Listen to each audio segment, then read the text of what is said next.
नमस्कार सर। नमस्कार। सर क्या नाम है आपका? मैं महेश चंद्र परगाई। सर कहाँ से हैं आप? मैं ग्राम कलियाधुरा, भिनवाल गांव, तहसील एवं विकासखंड पार्टी, जनपद चंपावत, उत्तराखंड का निवासी हूँ। सर संत रामपाल जी महाराज से नाम दीक्षा आपने कब ली?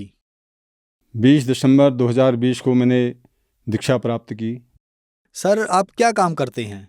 मैं गवर्नमेंट जॉब में हूँ। मैं ग्राम्य विकास विभाग में खंड विकास अधिकारी के पद पर, जिसको बीडीओ नाम कहा जाता है, ब्लॉक डेवलपमेंट ऑफिसर के पद पर कार्यरत हूँ।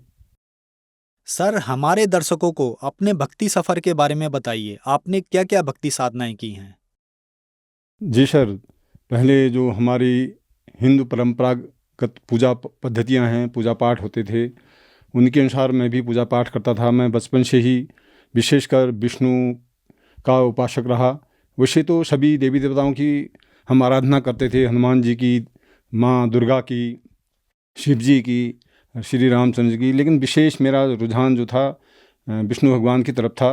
तो जो परंपरागत तरीके से हिंदू समाज में प्रचलित पूजा पद्धतियाँ थी, उनकी पूजा पाठ हम किया करते थे।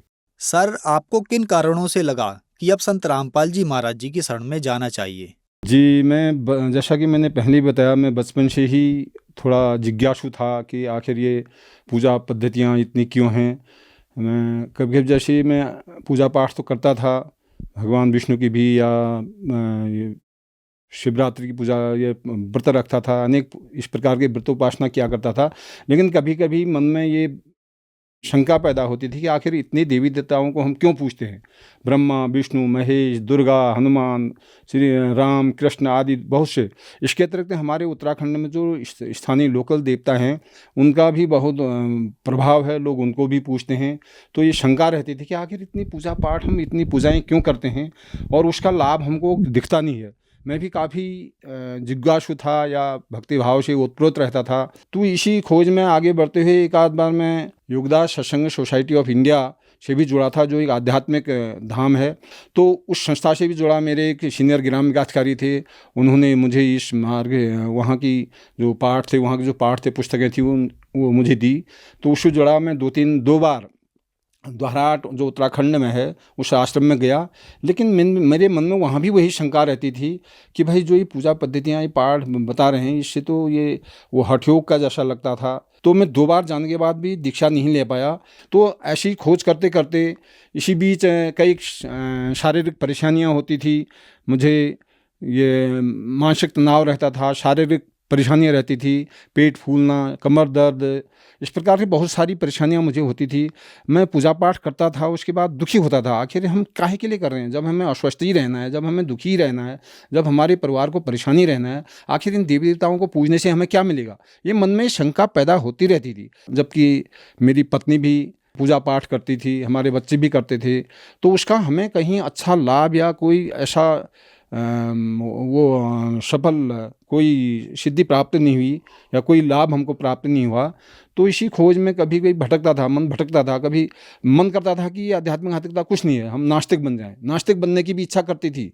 मेरा कई बार ऐसा मन हुआ कि छोड़ो, ये पूजा पाठ, ये देवी देवता क्या है, ये हमारे लिए कुछ नहीं कर सकते हैं। जब हम इतना कर रहे हैं, उसके बाद भी हमें कुछ नहीं मिल रहा है, तो आखिर ऐसा करने का क्या फ़ायदा। एक बार ऐसा मन में भाव आता था। तो होते करते एक बार, मैं चूंकि सरकारी जॉब में था, खंड अधिकारी पद पर कार्य था, हमारे सरकारी कार्यक्रम चलते हैं, कोई एक दिन मैं उन समूह के क्रियाकलापों को देखने के लिए यहीं स्थानीय स्तर पर राजकोट कुंवर ग्राम सभा में गया था। तो उसी परिवार से एक भगत जी जुड़े थे, जिनका नाम अमित कुमार है। तो वो इस मार्ग में जुड़े हैं, भक्ति मार्ग में जुड़े हैं। तो उनकी कार्यशाला में मैंने काम देखा। मैंने कहा, आप उत्पादन तो यहाँ पर कर रहे हो, लेकिन बिक्री का क्या है आपका। उन्होंने कहा, सर जी यहीं मार्केट में मेरी एक दुकान है, वहाँ पर। हम दुकान में आए, वहाँ मैंने पुस्तकें रखी हुई थी। मैंने कहा, आप तो आध्यात्मिक पुस्तकें भी रखते हैं दुकान में। उन्होंने कहा, हाँ सर। तो उन्होंने ज़्यादा मुझे बताया तो कुछ नहीं, क्योंकि उन्होंने सोचा कि पढ़े लिखे लोग हैं, इनको ज़्यादा समझाना नहीं है। उनने ज्ञान गंगा नामक पुस्तक मुझे थमा दी। मेरे साथ एक दूसरे हमारे बीएमएम थे, तो उनको भी गीता तेरा ज्ञान अमृत नामक पुस्तक दी। तो मैं ज्ञान गंगा ले गया। अब चूंकि मैं आध्यात्मिक मार्ग में तो थोड़ा बहुत पहले से जुड़ा ही था, जिज्ञासु था, इच्छुक था। तो पूरी पुस्तक जब पढ़ी तो मुझे क्लियर हो गया कि वास्तव में ये भक्ति जो हम कर रहे हैं, जो वर्तमान में हम लोग कर रहे हैं, ये कुछ नहीं है, ये धोखा है। हमें तो हो सकता है उनसे थोड़ा बहुत लाभ मिलता है, वो यहीं तक सीमित है, लेकिन मोक्ष का द्वार इनकी भक्ति से नहीं मिल सकता है, ये मन में एक दृढ़ विश्वास हो गया। ये पुस्तक पढ़ने के बाद मुझे लगा कि सदगुरु रामपाल जी जो बता रहे हैं यही सत्य है। संत रामपाल जी द्वारा जो स्थापित आश्रम है उसकी एक शाखा हमारे लोहाघाट में खुली, नामदान केंद्र खुला। तो मैंने फिर इस पुस्तक का पूरी तरह अध्ययन करने के बाद सदगुरुदेव श्री रामपाल जी महाराज से मैंने दीक्षा प्राप्त की। सर, मुख्य सवाल आपसे, क्या संत रामपाल जी महाराज से नाम दीक्षा लेने के बाद आपको लाभ भी मिले? जी सर, बिल्कुल। चूँकि जैसा मैंने बताया कि मैं तनाव में रहता था, टेंशन में रहता था और मेरी कमर में दर्द रहता था और गैस होती थी, पेट फूलना, दूसरा इस टाइप की बहुत सारी परेशानियाँ होती थी, बीमारियाँ थी। तो ज्यों ही मैंने दीक्षा ली, उसके बाद ज्यों ही साधना करने लगा, मंत्र जाप करने लगा, धीरे धीरे मानसिक तनाव दूर हुआ, जो टेंशन होता था वो कम हुआ, शारीरिक जो परेशानियां थी वो कम होने लगी, परिवार में सुख शांति होने लगी, एक अच्छा माहौल घर में बनने लगा। मेरी धर्मपत्नी ने भी दीक्षा ली, हम दोनों में जो पहले थोड़ा बहुत मनमुटाव जा कभी कभार होता था वो भी दूर हो गया, आपस में प्रेम भाव बढ़ने लगा, परिवार में सुख शांति होने लगी। इसी बीच जब ये लॉकडाउन शुरू हुआ, अनेक कंपनियां सब बंद हो गई थी, हमारे दो बच्चे भी कंपनियों में काम करते थे। तो गुरुदेव की कृपा से उनकी कंपनी बंद नहीं हुई, लगातार वो काम करते रहे। लेकिन उसके बाद 1-2 महीने के लिए बच्चों को घर भेज दिया कंपनी वालों ने, उनको वेतन भी नहीं दिया। मुझे लगा कि ऐसा क्यों हो रहा होगा, लेकिन अगले महीने बच्चों के लिए पुनः संदेश आया कि आप लोग ज्वाइन करो और काम करो। तो उनका जो रुका हुआ वेतन था वो भी मिल गया। तो इस टाइप से परिवार में भी, मुझे भी व्यक्तिगत शारीरिक रूप से बहुत सारे लाभ हुए। अब लाभ इतने सारे हुए कि छोटे मोटे ज़्यादा कितना बताऊं। सबसे बड़ा लाभ तो सर जी ये हुआ कि जिस भक्ति मार्ग के लिए मैं भटक रहा था वो सतमार्ग मुझे मिल गया।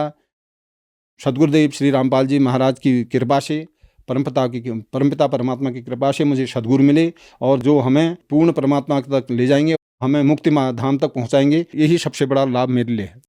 सर, समाज में कुछ लोगों का नजरिया है कि संत रामपाल जी महाराज से लोग अंधश्रद्धा के तहत जुड़ते हैं। आप ऑफिसर के पद पर तैनात हैं, आपको सुनकर तो ऐसा नहीं लगता।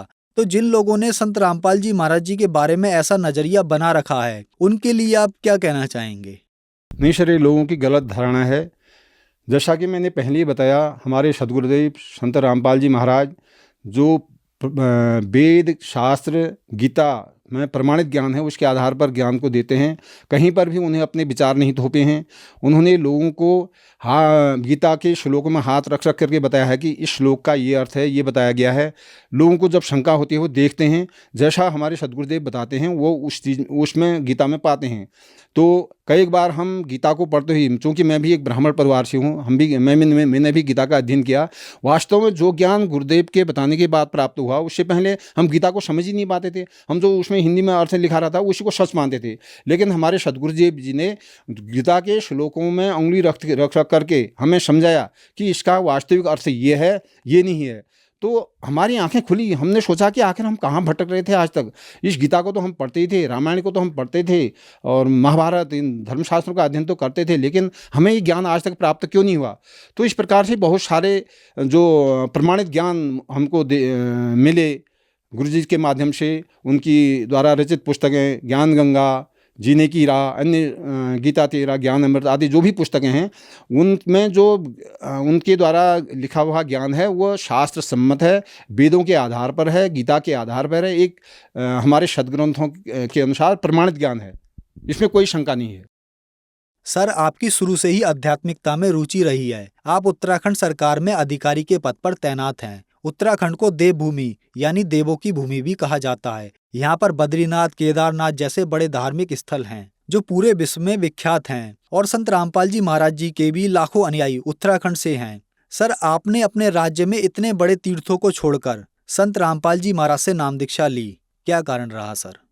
जी सर, मैं ये कहना चाहूँगा कि हमारे उत्तराखंड में, जैसे आपने कहा कि बद्रीनाथ, केदारनाथ, हरिद्वार और भी बहुत सारे बहुत अच्छे ऊंचे धाम हैं जहाँ पर लोग यात्रा करते हैं। आपने कहा कि इनको छोड़कर आप संत रामपाल जी की शरण में क्यों गए। मैंने पहले बताया कि इन तीर्थ यात्राओं को करने से कोई लाभ नहीं हो रहा है लोगों को, मुझे भी नहीं हुआ। तो हमारे सदगुरुदेव ने जो शास्त्रों के अनुरूप हमें ज्ञान दिखाया और उसके बाद जो यहाँ जुड़ते हैं, मैंने बताया कि मैं जब से यहाँ जुड़ा हूँ मेरी शारीरिक समस्याएं दूर हुई, मेरे रोगों का निवारण हुआ, परिवार में सुख शांति हुई। इसलिए मैं अब उत्तराखंड की सभी जनता से, अपने भाई बहनों से निवेदन करना चाहूँगा कि यदि वो जीवन में सुख चाहते हैं और समृद्धि चाहते हैं और अपने जीवन को सबल बनाना चाहते हैं और अंत में पूर्ण मुक्ति को, पूर्ण परमात्मा को प्राप्त करना चाहते हैं, तो इस सदमार्ग में आइए और संत रामपाल जी द्वारा दिखाए हुए मार्ग में आइए और उनसे दीक्षित होइए, अपने जीवन को सुखी कीजिए।